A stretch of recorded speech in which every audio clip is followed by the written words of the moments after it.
성경 말씀은 우연히 기록된 것이 하나도 없습니다. 이 성경 말씀은 저절로나 어떤 인간의 지식에 의해서 기록된 것이 아니라 이미 일어나기 전에 하나님께서 말씀하신 거예요. 이렇게 말씀하신 것이 이루어진 것이 바로 이 성경 말씀의 사건이다. 그렇게 볼 수가 있습니다. 구약에 있는 모든 말씀들이 다 이전에 하나님께서 말씀하신 것이 기록되어 있고 또 말씀하신 그 예언들이 신약 시대에 와서 그대로 이루어진 것이 바로 성경 말씀이다 하는 것입니다. 특별히 오늘 29절 말씀에 이제 일이 일어나기 전에 너에게 말한 것은 일이 일어났을 때에 너희로 믿게 하려 하심이라. 그렇게 말씀하고 있어요. 이 말씀은 여기 동일하게 13장 19절 말씀과 아주 거의 단어만 조금만 그 단어가 틀리지 똑같은 말씀이에요.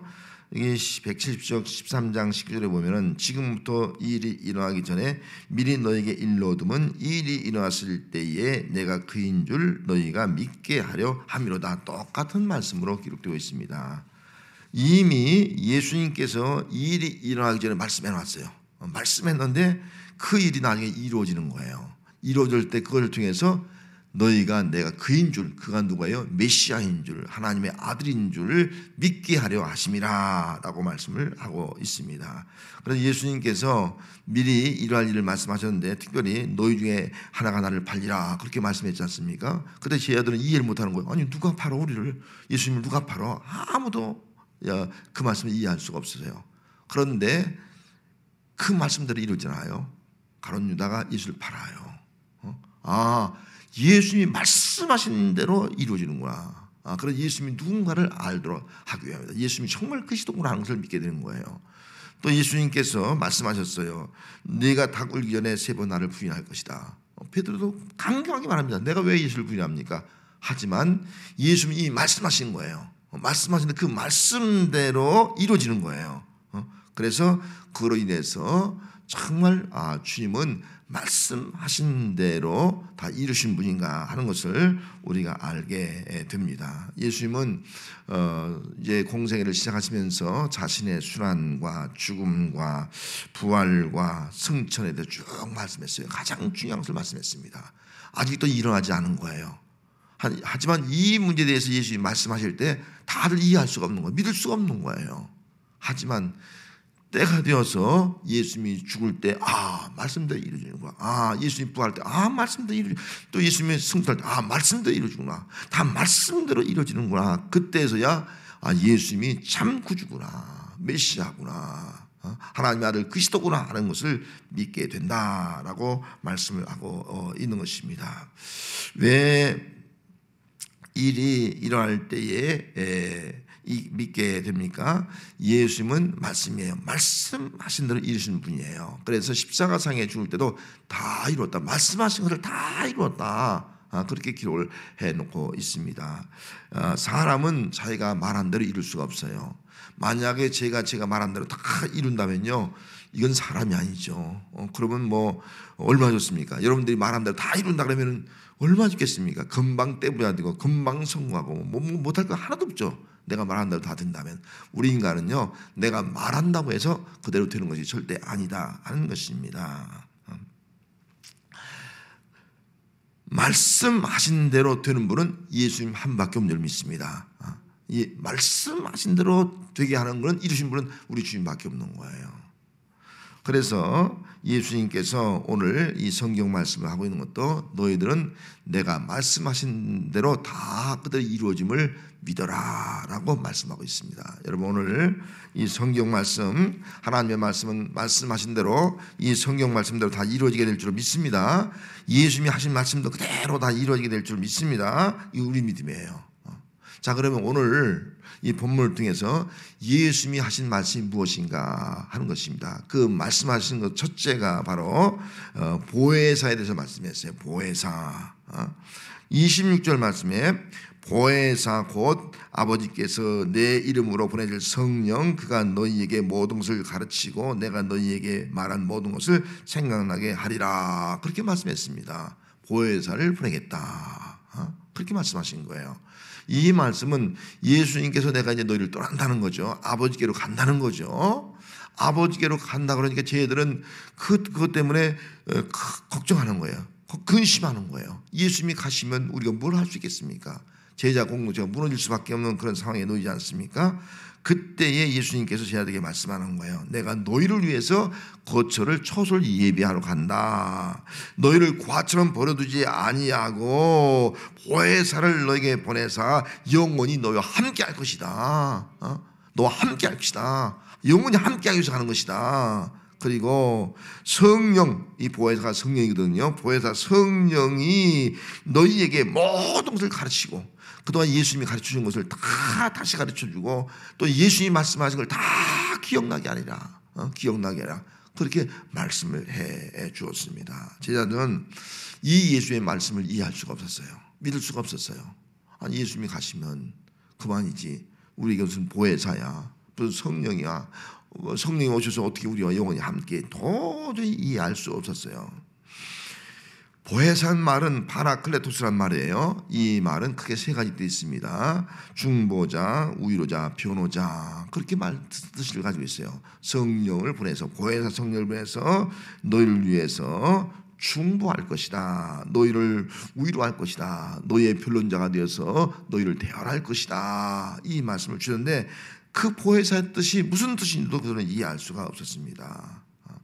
그들은 예수님의 말씀을 자신이 따라가면서 보혜사를 보내주겠다, 성령을 보내주겠다 이 말씀을 이해할 수도 없고 믿을 수가 없었는데 정말 때가 되니까 성령이 임하는 거예요. 요한복음 20장 22절 말씀에 가서 보면은 이 말씀을 하시고 그들을 향하여 숨을 내쉬며 이르시되 성령을 받아라 말씀하잖아요. 예수님이 죽으시고 부활하셨습니다. 그 부활을 아무도 믿지 못한 거예요. 그리고 골방에 다 숨어 있지 않습니까? 그때 찾아오셔 주신 말씀이 숨을 내쉬면 성령을 받아라 말씀하는 거예요. 성령을 받은 거예요.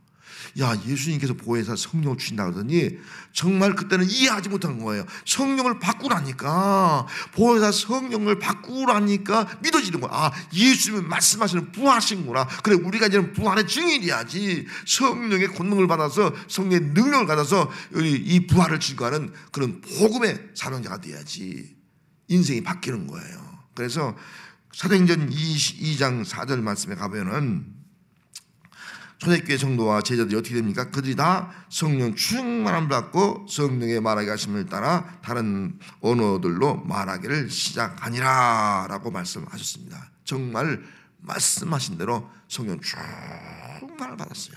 12제자와 120문도가 성령 충만한다면요 우리가 무슨 말 할지 걱정하지 않았어요. 성령의 말하게 하심을 따라 말하는 거예요. 성령의 말하게 하심을 따라 말하니까 그것이 방언이 되는 거예요. 여러 나라 말이 되는 거예요. 오늘날은 우리 일본어, 중국어 뭐 그 사람이 만나는 사람이 어떤 사람이냐에 따라서 그 사람이 하고 그 언어가 소통할 수 있는 그런 말로 들리는 겁니다. 깜짝 놀라는 거예요. 어떻게 이 갈릴 사람들이 이런 말을 할 수 있겠느냐? 성령의 말하게 하심을 따라 말을 하니까 성령님이 역사하셔서 놀라운 일들이 일어나게 되더라. 그들이 다 충격을 받는 거예요. 그리고 복음을 듣게 되고 또는 믿게 되고 초대교회를 이루는 것을 알 수가 있습니다. 성도 여러분, 보혜사 성령을 믿습니까? 할렐루야. 성령을 믿습니까? 성령님은 우리에게 이미 임하신 거예요. 그 성령님은 보혜사 성령님이에요. 그분은 오늘도 우리를 위로하시는 분인 줄 믿습니다. 내가 힘들고 어려울 때 나를 위로하시는 분, 그걸 느끼면 아, 예수님은 정말 메시아였구나, 그리스도였구나 하는 걸 우리가 고백하게 되는 겁니다. 그런 중보자예요. 끊임없이 나를 위해서 정말 성령을 통해서 말할 수 없는 탄식을 위해서 기도하고 있구나. 그런데 우리가 어찌 기도하지 않을 수 있겠습니까? 내가 기도 못할 때 성령님이 나를 위해서 기도하고 있는 거예요. 그리고 또 그분은 나를 위해서 변호사예요. 변호사. 내가 힘들고 어려울 때 나를 위해서 마귀가 정죄하고 사단이 어둠의 세력이 자꾸 정죄할 때 나를 위해서 변론해 주는 거예요. 이것이 바로 성령님의 역사 아니겠습니까? 그리고 들은 말씀을 기억나게 하고 또 그 말씀을 가르쳐서 깨닫게 하고 그 말씀대로 살아가게 하는 것, 이것이 바로 성령의 역사다 하는 것입니다. 여러분, 성령님을 통해서 하나님의 말씀을 깨닫고 그 말씀대로 살아가는 은혜가 함께하는 우리의 신앙생활이 되어야 할 줄 믿습니다. 그 다음에 이 예수님이 하신 말씀 중에 하나가 평안에 대한 말씀을 주셨어요. 27절 말씀에 평안을 너에게 끼치노니 곧 나의 평안을 너에게 주노라. 내가 너에게 주는 것은 세상이 주는 것과 같이 아니하니라. 너희는 마음에 근심하지도 말고 두려워하지 말라. 평안을 너에게 준다. 그렇게 말씀했어요. 이런 평안을 준다. 이 말씀은 장차 제자들이 평안을 다 잃어버릴 것을 말씀하고 있는 거예요. 제자들은 평안할 수가 없는 거예요. 예수님이 돌아가시고 난 다음에는 예수님이 십자가에 붙잡히는 그 순간부터 평안을 다 잃어버렸어요. 두려움과 불안 가운데, 근심 가운데 살아갈 수밖에 없었습니다. 그런 제자들에게 내가 너에게 평안을 준다. 이 말씀하고 있는 거예요. 세상이 주는 것 같이 아니하다. 그 말씀하고 있는 거예요. 그러면은 왜 제자들이 평안을 누리지 못했습니까? 평안을 누리지 못한 이유가 있다면 그리스도와 예수님과 연합되지 못했기 때문이에요. 예수님과 연합되어야 되는데 연합되지 못하니까 평안을 누리지 못하더라. 가령 예를 들어 베드로가 주님과 하나가 되면은, 하나가 되어 주님과 따라가면은 어떤 고난이 와도 평안할 수가 있는 거예요. 그런데 떨어져 가니까 평안을 누리지 못하는 거예요. 불안한 거예요. 두려운 거예요. 부인하게 되는 거예요. 이것을 포도나무 비로 비유한다면 포도나무 가지가 있고 나무가 있습니다. 가지가 이 나무에 붙어 있으면 생명을 얻고 또 거기서 열매를 맺게 되지 않습니까? 그런데 떨어져 있으면 그 가지는 생명을 잃게 되고 불에 던져지는 그런 가지가 되고 마는 것입니다. 연합이 중요하다는 거죠. 또 우리가 예수님께서 우리에게 양과 목자의 비유를 말씀해 주고 있지 않습니까? 양과 목자는 떨어질 수 없는 관계거든요. 붙어 있으면 사는데 떨어져 있으니까요, 어디로 갈지 모르고 또 물을 마실 수가 없고 또 초장에 가서 꼴을 뜰 수 없게 되니까 결국은 기근에 음식을 먹지 못해서 굶주려서 죽게 된다. 그 말씀을 하고 있는 것입니다. 그러므로 우리에게 가장 중요한 것은 그리스도와 연합되어 있느냐, 연합되지 있지 않느냐가 중요한 거예요. 내가 교회 다니는데 정말 내가 예수님과 연합되어 있느냐, 연합되지 못했느냐. 예수님의 제자들도요, 예수님이 십자가에 죽는 순간이 오니까요, 예수님과 연합하지 못한 거예요. 아무리 예수님께 발을 씻겨주고요, 떡을 주면서 성찬식까지 했거든요. 나와 하나다.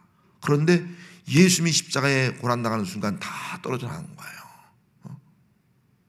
예수님과 떨어져 나가니까요, 예수님과 멀어지고 나니까요, 연합되지 못하니까요, 두려움과 근심과 불안이 덮쳐오게 되더라 하는 것입니다. 그래서 예수님께서 말씀하신 것은 내가 너에게 평안을 준다, 내게 평안을 준다, 그렇게 말씀하신 이유가 뭡니까? 이 평안이라는 말은 그 헬라어로는 에이레는 뜻이거든요. 이 에이레는 뜻은 결합하다, 다시 하나가 되다, 평안을 누리다, 그런 뜻이에요. 예수님께서 평안을 끼치노라, 내가 너에게 평안을 주노라, 이렇게 말씀하신 것은 이 평안이 뭐예요? 예수님과 다시 하나가 된 게 평안이라는 거예요. 이 말씀을 통해서 예수님의 제자들이 예수님과 다시 하나가 되는 거예요. 다시 하나가 되고 예수님과 결합되고 나니까 그 마음속에 진정한 평화가 이루어지게 되더라 하는 것입니다. 그래서 예수님이 주시는 평안은요, 세상과 달라요. 여러분, 세상은요, 경찰이 나를 지켜주셔서 또 치안이 잘 되어서 또 내가 내 집이 방범 장치가 잘 되어 있어서 내가 편한 것이 그런 의미가 아니라는 거예요. 예수님과 하나 됨으로 말미암아 주어진 샬롬, 평화, 이것이 바로 평안이라는 단어예요. 평안. 예수님께서 지금 골방에 숨어있는 제자들을 찾아오셨습니다. 아까 그 본문과 같은 내용이에요. 먼저 평안이 있을지어다, 그렇게 말씀하신 다음에 나중에 성령을 주지 않습니까? 평안이 있을지어다, 이 말은요, 다시 내가 너희와 하나가 되길 원한다, 그런 말이에요. 평안이 임하니까 예수님과 하나가 되는 거예요.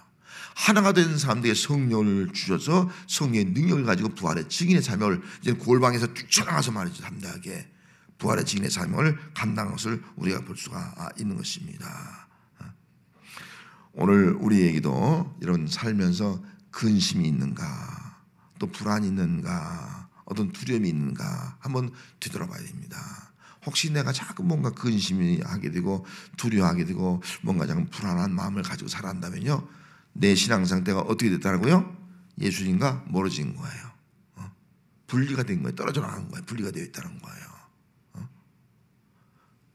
우리 주님은 우리에게 말씀하고 있어요. 내가 너에게 평안을 주노라. 이 평안은 예수님과 다시 하나가 되라, 그런 말씀이에요. 여러분 오늘 그런 마음이 있으면 정말 예수님이 주신 평안을 통해서 예수님과 다시 하나됨을 이룬 성도가 되시기 바랍니다. 예수님과 하나가 되면요, 다시 결합이 되면요, 아무도 끊을 자가 없는 거예요. 어떤 것도 두려울 것이 없는 거예요. 예수님이 나와 함께 하니까, 하나니까.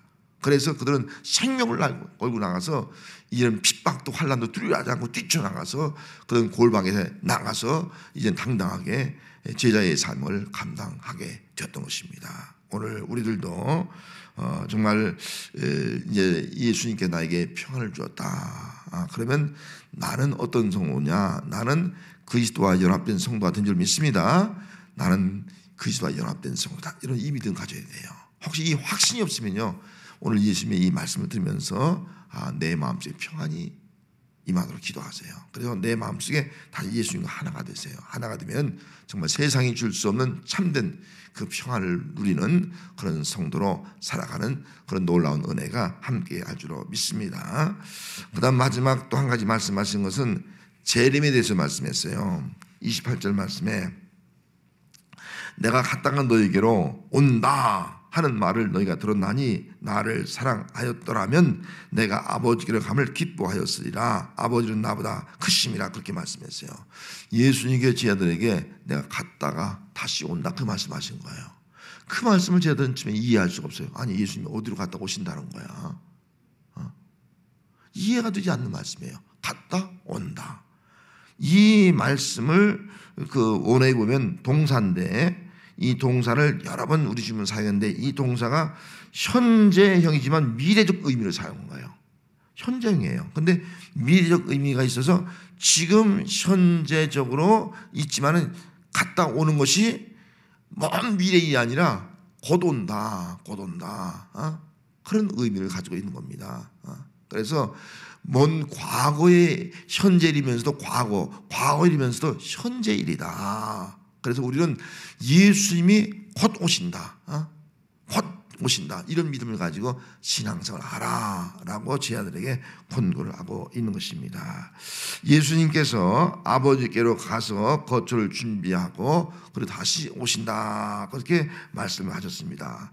제자들은 이걸 이해할 수는 없었어요. 하지만 이것도 예수님께서 인위적으로 자기 생각대로 말씀하신 것이 아니라 예수님이 이 땅에 오셔서 우리의 구원을 다 이루신 다음에 또 아버지께로 가서 우리가 거할 거처 천국을 다 준비하시고 다시 이 땅에 재림을 하시게 될 것을 말씀한 것이 아니겠습니까? 재림에서 이 땅에 하나님의 나라를 이루게 될 것을 말씀을 해주고 있습니다. 너희가 나를 사랑하였더라면 아버지께로 감을 기뻐하라. 왜? 예수님이 가는 것이 말이죠, 성령을 주시고 그 성령을 통해서 복음이 땅까지 증거되고 그리고 이 땅에 하나님의 나라를 이루는 거예요. 그때 우리 주님이 오셔서 온전한 구원, 온전한 하나님의 나라의 완성을 이루게 되기 위해서 가는 거기 때문에 이것을 너희가 기뻐하라 그렇게 말씀을 하고 있는 겁니다.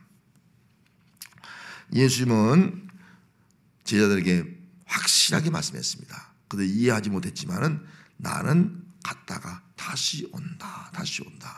여러분, 이 말씀 믿습니까? 예수님은 하늘로 갔다가 아버지께로 갔다가 다시 올 줄로 믿습니다. 다시 오신다, 이걸 믿으라는 겁니다. 오늘날도 이것을 믿지 못하는 사람이 있어요. 예수님은 너희가 본 그대로 내가 다시 오리라 말씀해. 이걸 믿지 못하는 사람이 있어요. 이것을 믿지 못하는 사람은 그분은 신앙생활을 온전히 할 수가 없습니다. 이걸 우리는 지금 이해할 수 없지만 제자들은 예수님이 말씀하신 그대로 다 이루어진 걸 경험한 거예요.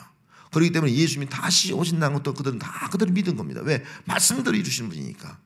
오늘 우리에게는 이미 앞에 있는 사건이 다 이루어진 거예요. 보혜사 성령 사건이 우리에게 다 이루어졌고요. 그리고 평안도 이루어져서 주님이 나와 함께 하고요. 그리고 장차 주님이 재림할 것은 아직 이루어지지 않은 거예요. 하지만 주님이 오실 때는 그걸 통해서 말씀하신 대로 또 오셨구나, 이 고백을 할 수밖에 없다는 겁니다. 오늘날도 믿는 자와 믿지 않는 자가 있습니다. 여러분, 주님의 재림을 믿는 자는 구원을 받을 것이고 믿지 않는 자는 심판을 받을 것입니다. 우리는 주님의 재림을 믿고 이 땅에 산 동안 정말 지혜로운 다섯처럼 등과 기름을 준비하면서 주의 오심을 기다리면서 맡은 일에 최선을 다하고 충성할 수 있는 그런 일꾼으로 살아가는 삶이 오늘 우리의 삶이 되어야 할 줄로 믿습니다. 사람은 아무리 지식이 많아도요, 하나님의 말씀을 다 이해할 수 없어요. 우리 요즘 이여령 목사님 이제 100세가 넘으신 분 가끔 이제 그 강연하는 것도 나오는데 최고의 지식을 가진 분이 아니겠습니까? 근데 그런 분도 예수 믿고 이제 구원받지 않습니까? 그분이 말씀하셨던 그분도 하나님에 대해서 다 이해할 수 없는 거예요. 우리 인간은 아무리 뛰어난 지식, 많은 지식을 가져도 하나님은 전부를 우리가 이해할 수 없고 그 그분에 대해서 다 알 수가 없다 하는 것을 우리는 기억을 해야 됩니다. 왜 그렇습니까? 하나님의 말씀은 인간의 생각보다 더 초월한, 우리 생각으로 상상할 수 없는 그 어마어마하고 위대한 분이 바로 하나님이고, 그런 초월적인 그 권능을 가지고 창조하시고 말씀하신 분이기 때문에 우리는 다 이해할 수가 없어. 하나님이 계시해 줄 만큼만 우리가 이해하고 또 믿게 된다 하는 것입니다. 그러므로 우리 사람에게 중요한 것은 하나님의 말씀은 말씀하신 대로 다 이루어진다는 사실을 믿는 거예요. 믿는 거예요. 이것이 중요한 겁니다. 이것을 믿도록 하기 위해서 또 우리에게 성령을 보내주신 거예요. 성령을 통해서 믿고, 성령을 통해서 깨닫고, 또 성령을 통해서 그 말씀대로 살아가도록 하기 위해서 우리에게 또 성령을 약속을 해줬다라고 볼 수가 있습니다. 예수님은 일어나기 전에 일을 말씀하셨고, 또 그 말씀하신 일이 그대로 다 이루어지게 했습니다. 그리고 장차 우리 말씀하신 대로 우리 주님은 다시 재림을 하게 될 줄로 믿습니다. 누가복음 21장 32절에 보면은 내가 진실로 진실로 말하노니 이 세대가 지나가기 전에 모든 일이 다 이루어지리라. 주님이 그렇게 말씀했어요. 내가 말씀하신 것이 다 이루어질 것이다. 그리고 말씀하신 대로 또 십자가상에 다 이뤘다 말씀하셨어요. 그리고 누가복음 1장 45절에 가면은 주께서 하신 말씀이 반드시 이루어지라고 믿는 그 여자에게 복이 있다. 마리아에게 하신 말씀이에요. 주의 말씀이 반드시 이루어지라고 믿는 그 여자가 복이 있다. 예수님이 마리아에게 한 거예요. 여러분, 여기 복이 있다는 말은요, 그 원어적 의미는 최고의 행복이에요. 최고의 행복. 최고의 행복. 하나님 말씀대로 이루어지라 믿는 사람이 최고의 행복자다. 이 말씀을 하고 있는 것입니다. 성도 여러분, 마리아는 정말 복 있는 여가 되었습니다. 최고의 행복자가 되었습니다. 왜요? 예수의 말씀이 믿었기 때문에 그에게 그대로 이루어지는 여인이 되었기 때문인 것입니다. 그걸 통해서 정말 소녀가 성령으로 예수님을 잉태한다면 얼마나 놀랐겠습니까? 야, 정말 하나님은 놀라우신 분이야. 이분은 내가 잉태하고 있는 이분은 태어나신 그 예수님은 정말 그리스도구나, 하나님의 아들이구나, 그걸 확실히 믿지 않았겠습니까? 이것이 바로 오늘 우리의 신앙이 되어야 합니다. 성도 여러분, 예수님께서 하신 말씀은 말씀하신 그대로 다 이루어지게 될 줄 믿습니다. 또 예수의 말씀이 이루어질 믿는 자가 최고의 행복자임을 믿습니다. 할렐루야. 이런 믿음을 가지고 오늘도 주의 말씀을 가지고 살아가고 매일매일 우리가 주신 말씀 묵상하면서 우리가 살아가고, 그리고 말씀하신 것, 이 말씀은 그냥 공한 말씀이 아니라 이 말씀은 반드시 이루어진다. 이런 믿음을 가지고 살아가는 그런 성도의 삶이 우리 모든 진주원 권역도의 삶이 되어야 할 줄로 믿습니다.